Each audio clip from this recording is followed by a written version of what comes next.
तुमने धर्म के विरुद्ध आचरण करने का निश्चय कर ही लिया है। नहीं भ्राता, अब मैं अपने प्रकार से धर्म की रक्षा करूंगा।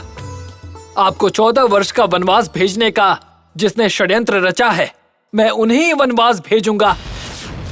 भरत को युवराज बनाने के भ्रम में जी रहे हमारे पिताश्री और छोटी माता के दुस्साहस को मैं ध्वस्त कर दूंगा। लक्ष्मण,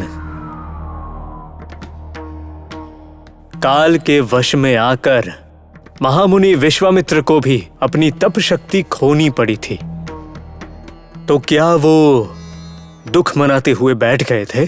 किंतु वो पराजित होकर चुप नहीं बैठे, प्रयास करके विजय बने। मैं यही कर रहा हूँ। लक्ष्मण, तुम्हारे कथानुसार विजय राज्य या अधिकार पर नहीं पानी है, अपितु मोह मद और अहंकार पर। लक्ष्मण, यदि हम इस युवराज पद के जाने से निराश हो जाते हैं तो तुम्हारी बात उचित होती, किंतु हम किंचित भी निराश नहीं हैं और दुख तो लेश मात्र भी नहीं है। हमारे लिए अब केवल पिताजी की आज्ञा का पालन करना ही शेष है। वह जितनी शीघ्र पूर्ण होगी, हमें उतनी ही प्रसन्नता होगी। लक्ष्मण, राज्य लक्ष्मी हो या वन लक्ष्मी, क्या अंतर है? धर्म में रत रहने वाला व्यक्ति कहीं भी हो, संतोष और समाधान से उसी में अपना श्रेय देखता है। भ्राता, दुष्टों का आदर करने वाली अच्छाई केवल दुर्बलता है। लक्ष्मण, हमारा विश्वास है कि भुजबल से आत्मबल ही श्रेष्ठ है। इस सब के लिए छोटी माता को दोषी मानकर उन पर क्रोध मत करो। दैव से प्रेरित होकर आचरण करने वाली उनमें या हमारे पिताजी में कोई दोष मत ढूंढो भ्राता। इस एक छोटे से कारण के लिए तुम्हें उनके साथ बिताए वात्सल्य के सहस्त्रों क्षणों को नहीं भूलना चाहिए। भ्राता, दुष्टों को क्षमा कर देने वाला गुण मुझ में नहीं है। सुख हो चाहे दुख हो, उसे समान रूप से स्वीकार करने वाला गुण मुझ में कहां से आएगा? अपने सद्गुणों के कारण पिताजी की आज्ञा का पालन करने हेतु आप वनवास को प्रस्थान कर रहे हैं। भ्राता, मेरी बात सुनिए। आप वीर हैं, महापराक्रमी क्षत्रिय हैं। आपके मुख से ऐसी बातें शोभा नहीं देती। वीरों को कभी भी कायरों की भाषा नहीं बोलनी चाहिए। विधि, दैव, इन सब का आश्रय कायरों के लिए है, वीर के लिए नहीं। आप केवल धर्म की बात कर रहे हैं, किंतु धर्म को विस्मृत कर प्रत्यक्ष रूप से अहित करने वाले महाराज दशरथ अथवा कैकेयी क्षमा के पात्र नहीं हैं। वो धर्म की आड़ में अधर्म का आचरण कर रहे हैं। स्वार्थ के कारण षड्यंत्र रचकर राज्याभिषेक को इस प्रकार रोकना अधर्म ही है, धर्म कदापि नहीं।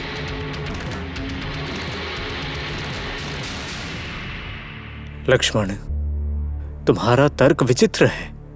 विचित्र नहीं है भ्राता, मेरा तर्क सर्वथा वास्तविक है। ये राज्याभिषेक रोकने का षड्यंत्र है, ये तो कोई मूर्ख भी समझ जाएगा। अन्यथा बताइए, वर्षों पहले के वचन को तब ना मांगकर आज मांगने का क्या कारण था? आपका अहित करके अपने पुत्र भरत का हित साधने का प्रयास ही तो है। क्या ये धर्म है? ज्येष्ठ पुत्र को राज्य देने के धर्म का उल्लंघन करके कनिष्ठ के सिंहासन पर बैठने का प्रयास कैसा धर्म है भ्राता? उन अधर्मियों को मैं कभी क्षमा नहीं करूंगा। नहीं लक्ष्मण, नहीं, कृपा करके इतना कठोर मत बनो। नहीं भ्राता, आपकी बुद्धि को देखकर मुझे आज आश्चर्य हो रहा है। आपके जैसे विवेकी उन कपटियों के कुचक्र को क्यों नहीं समझ पा रहे हैं? पिताश्री की आज्ञा का पालन करना, धर्म, न्याय सब सत्य है, किंतु यदि पिता ही अधर्मी हो जाए, यदि उनका वचन ही अधर्म हो जाए, तो उसका पालन क्यों किया जाए? अधर्मी पिता के वचन का पालन करना अधर्म ही है, और पिताश्री की आज्ञा का पालन करते हुए जो आप करने जा रहे हैं वो भी अधर्म है। वृद्ध हो चुके, अविवेकी हो चुके और कामुक हो चुके हमारे पिता शत्रु हैं, पूजनीय नहीं। जिस धर्म को वो स्वयं भूल चुके हैं, आप उसका सम्मान क्यों कर रहे हैं? उनके षड्यंत्र का शिकार होना मुझे स्वीकार नहीं। आपकी सरलता का दुरुपयोग करके उन्हें विजयी होने का अवसर मैं नहीं देने वाला। लक्ष्मण, हमें अप्रिय लगने पर धर्म के अर्थ को अपनी इच्छा के अनुसार संकुचित करना उचित नहीं है। धर्म सज्जनों का साधन है, कपटियों का आयुध नहीं। जब अधर्म के आयुध से सज्जनों का आखेट करने कोई आए तो उसका सामना कर विजयी होना ही वीर का कर्तव्य है। इसी प्रकार वो धर्म की रक्षा भी कर पाएगा। अर्थात तुमने धर्म के विरुद्ध आचरण करने का निश्चय कर ही लिया है। नहीं भ्राता, अब मैं अपने प्रकार से धर्म की रक्षा करूंगा। आपको 14 वर्ष का वनवास भेजने का जिसने षड्यंत्र रचा है, मैं उन्हीं वनवास भेजूंगा। भरत को युवराज बनाने के भ्रम में जी रहे हमारे पिताश्री और छोटी माता के दुस्साहस को मैं ध्वस्त कर दूंगा। लक्ष्मण, तुम क्या कह रहे हो इसका तुम्हें ज्ञात है? तुम्हारी बुद्धि तो स्थिर है ना? मैं अपनी बुद्धि को स्थिर रखकर ही बात कर रहा हूँ भ्राता। भ्राता, क्षत्रियों के लिए पौरुष ही प्रधान है। अगर आप अपने पौरुष का बल दिखाएंगे तो आगामी कई वर्षों तक भी भरत को सिंहासन प्राप्त नहीं होगा। आपकी संतान ही राज्याभिषेक की अधिकारी बनेगी। लक्ष्मण! भ्राता, ये भुजाएं केवल शोभा के लिए नहीं है। मैंने अपने धनुष को अलंकार के लिए नहीं रखा है और बाणों का प्रयोग खेल के लिए नहीं करता। इसका उपयोग शत्रुओं के दमन के लिए करना चाहिए भ्राता। हे प्रिय भ्राता, मेरा शत्रु चाहे साक्षात देवेंद्र हो या अयोध्यापति महाराज दशरथ क्यों ना हो, मैं तनिक भी करुणा नहीं दिखाऊंगा और उन्हें क्षण भर में ही नष्ट कर दूंगा।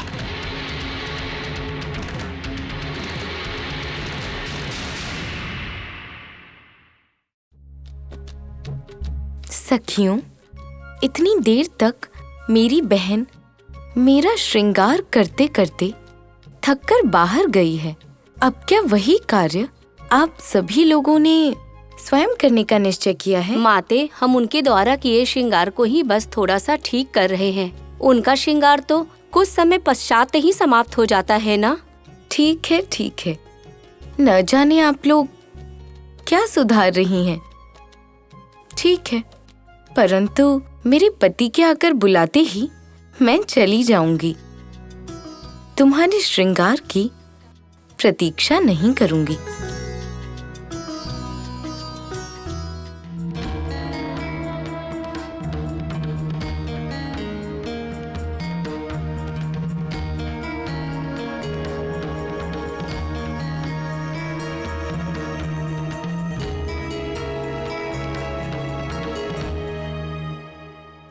रामचंद्र,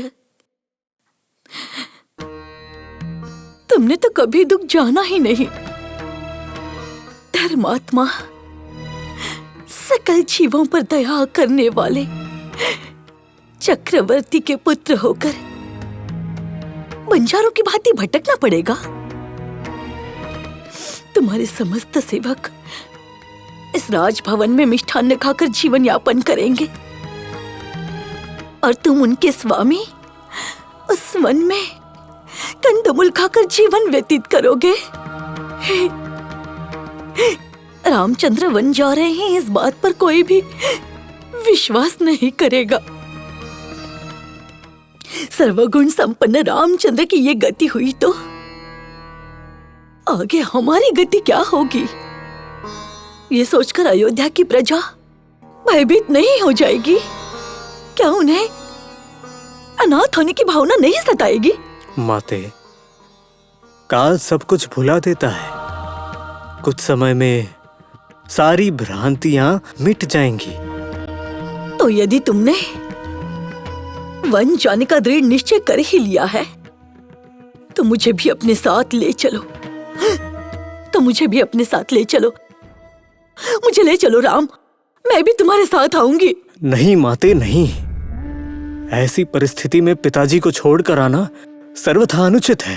वे पहले ही छोटी रानी के छल का शिकार हो चुके हैं और अब पुत्र वियोग भी घटित हो रहा है। ऐसे में यदि ज्येष्ठ रानी आप ही उन्हें त्याग कर देंगी तो वे निश्चित ही जीवित नहीं रहेंगे। माते, ऐसे अति निंदनीय कार्य के विषय में आपको सोचना नहीं चाहिए। राम, तुम्हारे बिना मेरा जीना कैसे संभव है? जीवित रहना होगा माते, रहना होगा। जब तक आपके पति हमारे पिता जीवित हैं तब तक आपको उनकी सेवा करनी ही होगी। यही सती धर्म है।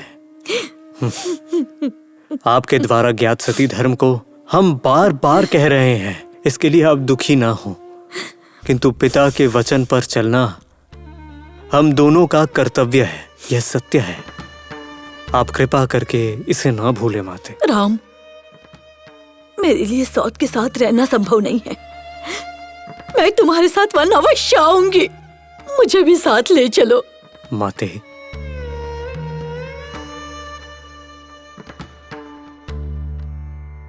एक सती के लिए उसका पति ही दैव, स्वामी, सर्वस्व होता है।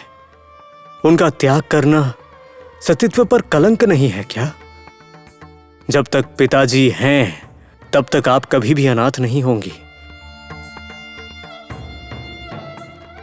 माते, भरत भी धर्मात्मा है। हमें विश्वास है कि वह आपके प्रति कभी भी अनादर का व्यवहार नहीं करेगा। वह हमारी ही तरह आपको स्नेह से देखेगा। हमारी अनुपस्थिति की कमी को वह पूरा करेगा। हमारे वनगमन के पश्चात पुत्र शोक से पीड़ित हमारे पिताजी के दुख का शमन हो, इसका ध्यान सभी को सावधानी से रखना होगा।